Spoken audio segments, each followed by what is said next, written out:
कामयाबी का मेयार दो चीज़ें। पीराने पीर शेख अब्दुल कादिर जिलानी रहमतुल्लाह अलैह की अम्मा ने पहले दिन ये सबक दिया था। माँ बाप की पहचान छोड़ जाएंगे, फिर माँ बाप शिकवा करेंगे। वो कहता है दुआ ही से काम होता है। वालिदैन को वालिदैन ने कहा बड़े होके क्या बनोगे, फिर वालिदैन ने अपने बच्चों को कहा बड़े होके क्या बनोगे, फिर बच्चे जब वालिदैन बने उन्होंने अपने बच्चों को कहा कि बड़े होके क्या बनोगे। उनके इम्तहानात हो रहे हैं, करीब भी हैं, शुरू भी हो गए हैं, मजीद होने भी हैं।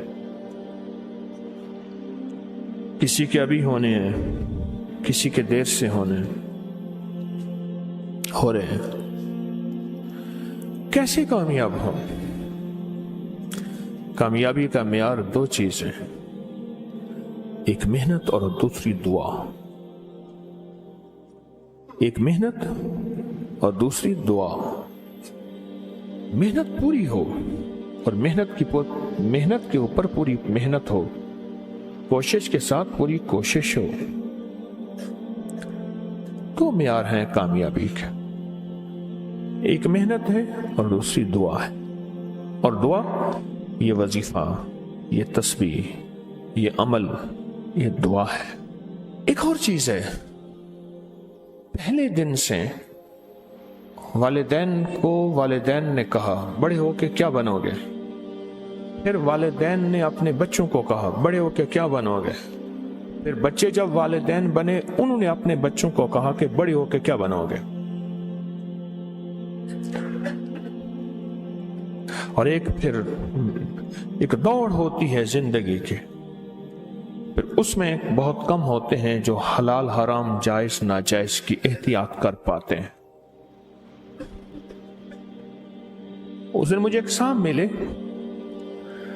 आज से कोई गालिबन 25-30 साल पहले मैंने उनके मुंह से एक लफ्ज सुना था, हलाल आए या हराम आए, जायज आए या नाजायज आए, मैंने मालदार होना है। मैं उनके करीब बैठा थोड़ी देर के लिए, नमाज असर का वक्त हुआ, मैं उठ गया, लेकिन उनके करीब बैठ के मुझे एहसास हुआ कि वो अभी तक मालदार नहीं हुआ। उसने हर जिंदगी के जायज नाजायज की कोशिश करके देख ली है और वो अभी तक भी उसी जज्बे में जी रहा है कि जायज हो या नाजायज हो मैंने मालदार होना है। उसी जज्बे में जी रहा है। अपनी नस्लों के साथ दो चीजें लगानी है, एक मेहनत और दुआ। और पहले दिन से अपनी नस्लों को दुआओं पे लगाना है, मांगने पे लगाना है, अल्लाह से लेने पे लगाना है। पीराने पीर शेख अब्दुल कादिर जिलानी रहमतुल्लाह अलैह की अम्मा ने पहले दिन यह सबक दिया था। बच्चा जब मकतब में जाने के काबिल हुआ तो आगे खाना मांगा। पहले दिन अम्मा खाना का, बेटा अल्लाह से मांगो, 2 नफिल पढ़ो हाजत के, दुआ मांगो कि अल्लाह मुझे खाना खिला दे, अल्लाह मुझे पानी पिला दे, अल्लाह मेरा पेट भर दे, अल्लाह मेरा पेट भर दे। और ये सहाबा का सबक है, ये अहलुल बैत का सबक है। बड़ी बड़ी हस्तियां अहलुल बैत की, उनकी जिंदगी में यह सबक है कि आले रसूल ने अपनी नस्लों को अल्लाह के खजानों से पलने का सबक दिया। अपनी नस्लों को अल्लाह के खजानों से पलने का सबक दिया अहलुल बैत ने। बड़े बड़े सहाबा ने, बड़ी बड़े औलिया ने अपनी नस्लों को अल्लाह से पलने का सबक दिया कि अल्लाह पालेगा, अल्लाह खिलाएगा और अल्लाह पिलाएगा। अल्लाह खिलाता है और अल्लाह पिलाता है। बड़ी बड़ी हस्तियों ने यह जिंदगी का सबक दिया।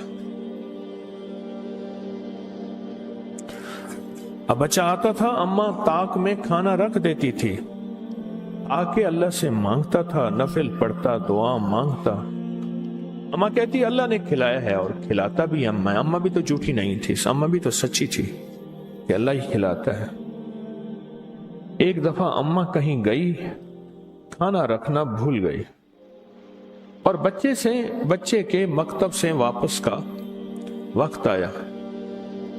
اماں ایک دم پریشان کہ ہائے آج میرے بیٹے کا یقین ٹوٹ جائے گا، آج میرے بیٹے کا یقین ٹوٹ جائے گا۔ اماں تو کہتی اللہ کھلاتا ہے، اماں تو کہتی اللہ پلاتا ہے، آج میرے اللہ نے مجھے کھلایا پلایا نہیں ہے۔ اماں بھاگی بھاگی آئی تو بچہ کہنے لگا ماں آج تو بڑا لذیذ کھانا تھا، بڑا پر لطف کھانا تھا۔ اماں نے کہا کیسے، کہاں سے ملا؟ اماں جہاں سے روز ملتا ہے، میں نے آ کے اللہ سے مانگا، میں نے آ کے اللہ سے مانگا، اور اللہ نے مجھے آج کوئی خاص مزیدار اور پر لطف کھانا کھلایا۔ نسلوں کی تربیت یہ ہوتی ہے، نسلوں کو دو چیزیں دینی ہیں، محنت بھی دینی ہے اور دعا بھی دینی ہے۔ یاد رکھنا، اگر محنت دی اور دعا نہ دی، اللہ اس کے حبیب کا قرب نہ دیا، محمد آل محمد اصحاب محمد کا قرب نہ دیا، تو اس کا نقصان کیا ہوگا؟ وہ نسلیں خود ماں باپ کی پہچان چھوڑ جائیں گے، ماں باپ کی پہچان چھوڑ جائیں گے، پھر ماں باپ شکوہ کریں گے، اتنی تعلیم پہ خرچ، اتنی اولاد پہ خرچ، اور اولاد نے ہمیں پہچاننا چھوڑ دیا، گھر سے نکال دیا۔ کئی میرے پاس کیس آتے ہیں، یا پوچھتے نہیں، ان کے اندر احساس ہی نہیں ہے، ایسے دیکھ کے اپنی زندگی کی موج اور مستیوں میں چلے جاتے ہیں۔ اگر دعا کی محنت کا یقین ہوگا کہ دعا سے بھی کام بنتا ہے، اور جو جیل میں چلا جاتا ہے، اب ایک لفظ کہنے لگا ہوں، ذرا غور سے سنیے گا، جو جیل میں چلا جاتا ہے اور ساری سفارشیں اور سارے وکیل اور سارا نظام بے بس ہو جاتا ہے، تو پھر وہ کہتا ہے دعا سے بھی کام بنے گا۔ وہ یہ لفظ نہیں کہتا، وہ کہتا ہے دعا سے ہی کام بنے گا، اور دعا ہی سے کام بنے گا۔ وہ جو جیل میں، وہ جو ہسپتال میں، وہ جو کچہریوں اور عدالتوں میں ہوتا ہے، کیونکہ سب سے زیادہ تسبیحاں، وظیفے، تہجد، دعائیں، اعمال، سجدے، رونا، اشراق، چاشت، اوابین، صلاۃ الحاجت، تلاوت، سب سے زیادہ جیل میں، ہسپتالوں، کچہریوں میں ہوتی ہے۔ وہ کہتا ہے دعا ہی سے کام ہوتا ہے، دعا ہی سے کام۔ اس ویڈیو کو لائک اور شیئر کریں، اب کریں یوٹیوب چینل کو سبسکرائب کریں، اور روزانہ زیادہ سے زیادہ سبسکرائب کروائیں۔ آپ دوسروں کے لیے صدقہ جاریہ بنیں گے، اللہ پہلے آپ کے دکھ ڈالے گا۔